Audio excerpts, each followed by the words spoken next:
Bonjour les Itata, bienvenue dans votre émission Coutez ça, une série Netflix bientôt en tournage en Martinique. C'est le choix d'Éric et Capucine Rochant pour la série Bandit. Pour en parler, j'ai le plaisir de recevoir le showrunner adjoint de la série, Monsieur Chris Burton. Bonjour Chris. Bonjour. Bienvenue chez Zitata. Merci de me recevoir, c'est toujours un plaisir de venir. Alors Chris, on te connaît en tant que réalisateur. Est-ce que tu peux en dire plus sur ton travail de manière générale? Oui, de manière générale, j'ai commencé il y a bientôt une vingtaine d'années en tant que réalisateur de courts-métrages. On me connaît aussi pour des clips vidéo, parce que j'ai reçu un prix SACEM en 2011. Et j'ai continué un petit peu dans la publicité. Et voilà, quoi. Donc ma passion, ça a toujours été la fiction. Et j'ai essayé, tant que faire se peut, d'apporter ma contribution pour qu'une production locale, une industrie locale se développe. Et du long métrage dans tes créations? Alors, du long métrage, oui, à l'étranger. J'ai tourné il y a 2 ans un long métrage en Afrique du Sud, donc pour une production nigériane. Donc, ça s'appelle Sugar Rush 2. Donc, Ça s'appelle Sugar Rush 2, Ok. donc c'est en post-production. Et voilà, sinon, c'était mon premier long métrage avec une grosse équipe, 70 personnes, 2 caméras, voilà, une expérience inoubliable. À renouveler en Martinique. Oui, j'espère, oui. Alors Chris, tu es showrunner. Alors c'est un terme nouveau. Showrunner adjoint, oui. Oui. En quoi ça consiste? C'est qu'un showrunner? Alors, showrunner, c'est un terme qui est un peu récent en France, mais qui existe déjà depuis de nombreuses années aux États-Unis, et qui en fait mêle plusieurs postes, celui de scénariste, de réalisateur, de producteur exécutif. En fait, il faut connaître un petit peu tous ces corps de métier pour pouvoir tenir en fait une série. En gros, aux États-Unis, le showrunner est celui qui est responsable de A à Z de la forme artistique et financière d'une série. Pourquoi c'est tout récent pour nous dans le système français? Qu'est-ce qui fait qu'aux États-Unis ça existe depuis de nombreuses années et puis là ça Parce vient qu'en d'arriver? fait, ça ne s'est pas organisé comme ça en France. Il y avait souvent des poules d'écriture, mais il n'y a jamais eu quelqu'un qui se positionnait à tous les postes, c'est-à-dire qui connaît un peu la finance, qui connaît un peu l'écriture, qui connaît la réalisation, qui connaît la mise en scène. C'est souvent des auteurs, et après il y avait un réalisateur qui venait, qui s'appropriait le projet. Là, aujourd'hui, il y a des showrunners qui se détachent, comme par exemple Éric Rochant, qui en fait endosse l'intégralité de la responsabilité de tous ces postes, ce qui garantit en fait que la vision est maintenue de bout en bout. Alors Éric Rochant est assez connu notamment par la série Le Bureau des légendes. Donc là il a décidé de faire un grand coup en Martinique. Pourquoi la Martinique? C'est une bonne question, il faudra lui poser. Faudra lui poser. Très bien. Je pense qu'il a une vision, très particulière, mais ce qui est important de retenir là-dedans, c'est qu'il cherche vraiment à être authentique. C'est-à-dire que lorsqu'il a décidé de venir en Martinique, sa première tâche a été de savoir exactement comment ça se passait en Martinique, qui sont les Martiniquais. Il s'attache, c'est ça sa spécialité en fait, c'est pour ça qu'il est reconnu. C'est pour l'authenticité en fait qu'il arrive à amener. On aura l'impression quand cette série que c'est un Martiniquais. Que ça a été conçu, écrit et réalisé par des Martiniquais. Ok, très bien. Donc tu n'es pas seulement showrunner, tu es aussi co-auteur. Oui. Donc est-ce que tu peux nous dire co-auteur Moi, je réalise en fait au fur et à mesure comment ça s'est passé. Mais oui, en fait, il faut savoir que sur cette série, sur à peu près une dizaine d'auteurs, il y en a à peu près 8 qui viennent des Antilles et 7 qui sont martiniquais, ou qui ont des origines martiniquaises. Ça aussi, c'est une velléité, un désir des showrunners qui se sont entourés et qui ont cherché vraiment dans le tissu local des personnes qui avaient la capacité d'emmener l'authenticité qu'ils recherchaient.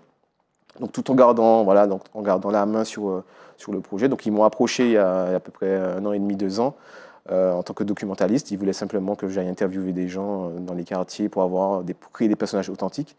Et cette approche m'a plu. Je me suis dit, tiens, voilà des gens, plutôt que de venir et puis de tourner sans vraiment avoir de conscience ou de respect de ce qui se passe localement.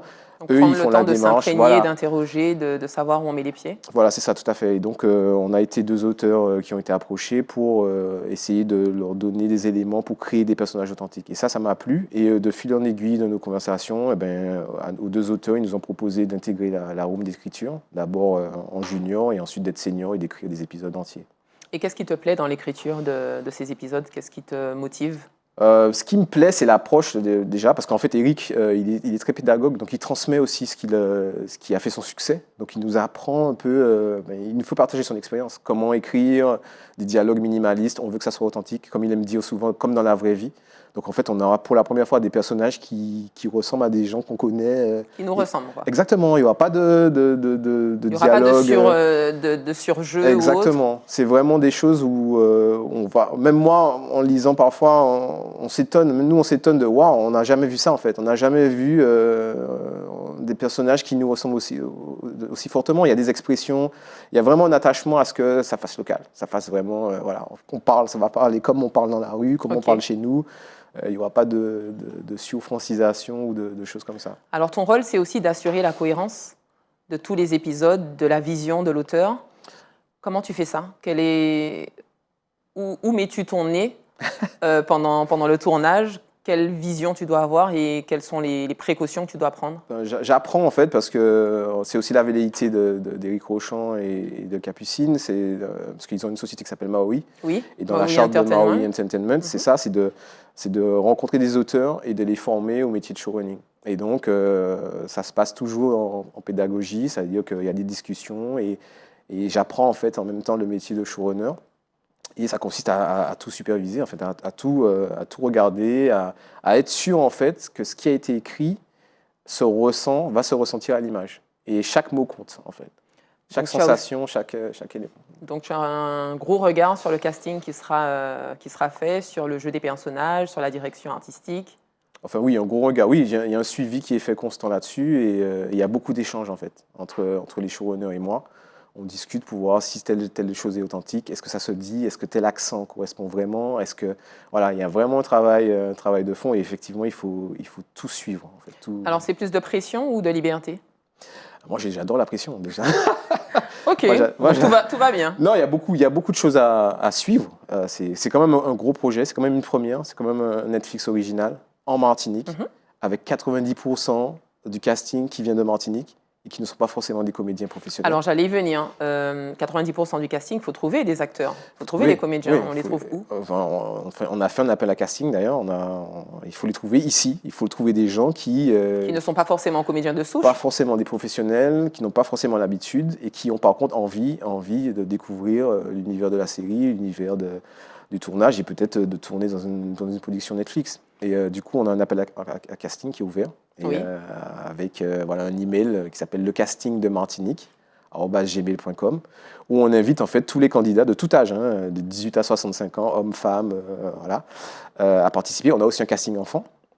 Donc ça c'est pour des jeunes de 6 à 16 ans. Voilà, c'est ça, de 6 à 16 ans qui sont invités avec leurs parents, à l'accord des parents bien sûr, à venir au moins participer au casting et peut-être trouver de nouveaux talents qui n'auraient pas eu la possibilité justement d'accéder à la fiction, au cinéma, à part avec ce projet. Ok, très bien. Alors, la série s'appelle Bandit. Ouais. Donc, c'est Bandit en créole. C'est en créole, tout à fait. Ça a 2 significations, en fait, en créole. Il y a plusieurs significations en créole. Lorsqu'on dit Timmy, c'est bandit, c'est ça. C'est qu'il est débrouillard, c'est qu'il saute partout, il a des idées. Et c'est un peu ça, en fait. C'est une histoire de survie. Donc, c'est une famille qui se retrouve orpheline et qui va devoir, via la fratrie, trouver des moyens de subsistance.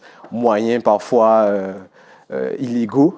Et c'est cette cohésion entre tous les personnages, ceux qui sont d'accord, ceux qui sont contre, et ceux qui se trouvent au milieu de tout ça pour réussir à s'en sortir. Donc c'est une fratrie de 11. C'est ça. Ils arrivent quand même à rester solidaires malgré les démons intérieurs entre ceux qui veulent rester dans la légalité et ceux qui veulent prendre une autre voie pour subvenir aux besoins quotidiens. C'est un peu ce qu'on voit souvent dans les familles martiniquaises, c'est qu'il y a plusieurs personnalités qui se retrouvent face à des responsabilités, d'autres se retrouvent dans un conflit. Et c'est ça qu'on veut essayer de savoir en fait. Est-ce que la famille, parce que la promesse a été faite avant à la mère qui a disparu, que la famille va devoir rester soudée quoi qu'il arrive. Okay. Et c'est ça un peu l'enjeu de la série, c'est est-ce qu'ils vont pouvoir rester solidaires ensemble malgré tous ces problèmes et tous les conflits. Alors il y a beaucoup de références aux auteurs antillais, notamment Aimé Césaire, donc on parle de Bless, donc la blessure intérieure, on parle de Biggie D, donc Manché tombé c'est belle pas, comme au Belay.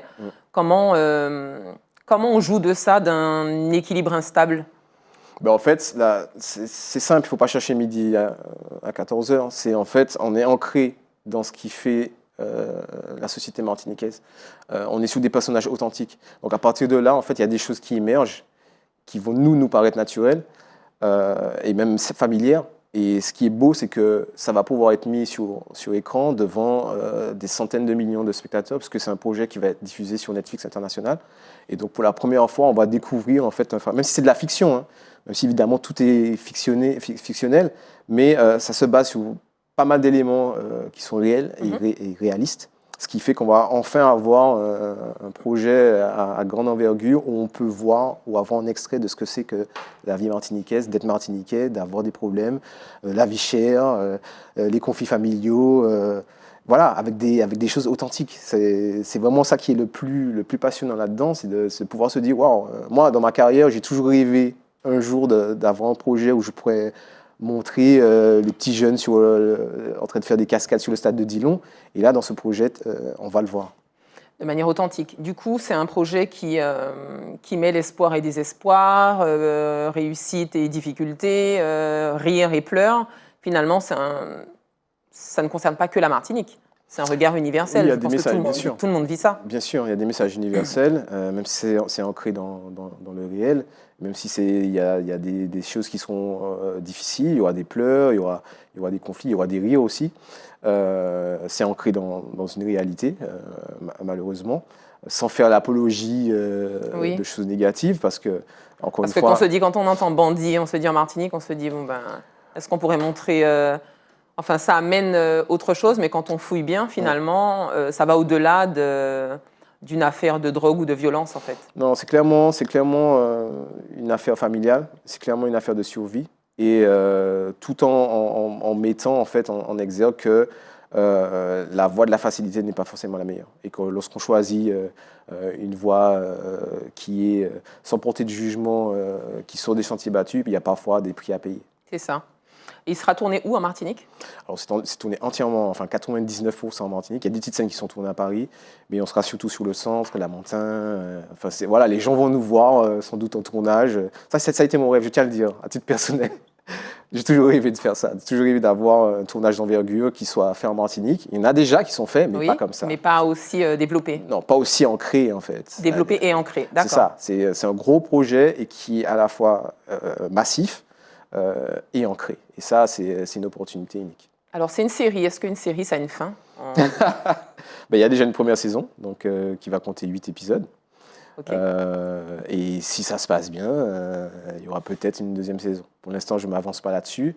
Mais en tout cas, oui, généralement, si les projets sont bons, ils se perpétuent pour, allez, on va dire, 2-3 saisons. Donc la différence entre une série et un film, c'est qu'on a plus de liberté. Dans ton écriture, par exemple, tu as plus de liberté de faire évoluer les personnages par rapport à un film où finalement, il faut vite arriver à l'intrigue et puis à la fin. Oui, c'est ça. C'est qu'on arrive à explorer la psyché de plusieurs personnages. Donc là, on a 11 frères et sœurs, dont des tout petits, et on va pouvoir explorer la psyché de tous ces personnages, même s'il y a 2 personnages qui sont importants.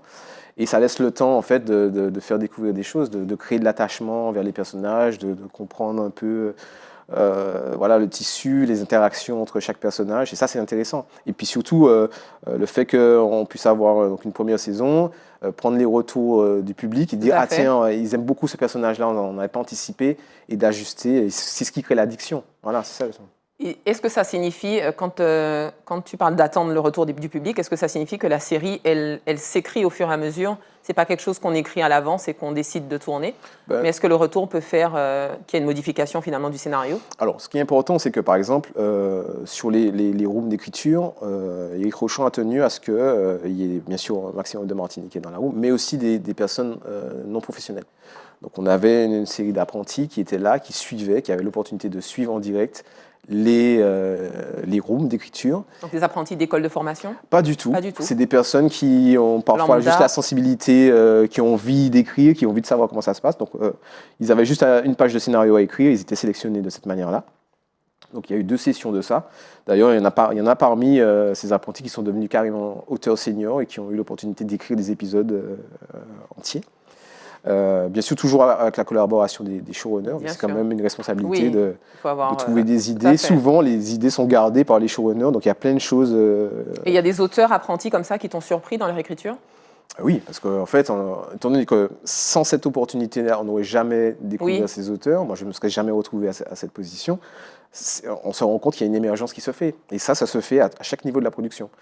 Par exemple, il y a déjà 30 emplois qui ont été créés chez des jeunes qui n'auraient jamais intégré le milieu du cinéma sans ce projet-là. Ben, ça Et c'est ça qui me tient à cœur. C'est ça. C'est vraiment un projet ancré en Martinique. Donc le tournage aura lieu de mi-janvier jusqu'à mi-juillet, c'est ça? Oui, c'est ça, à partir de fin janvier jusqu'à juillet de l'année prochaine. Et si tout se passe bien, pour une sortie en 2026. Bon, on croise les doigts.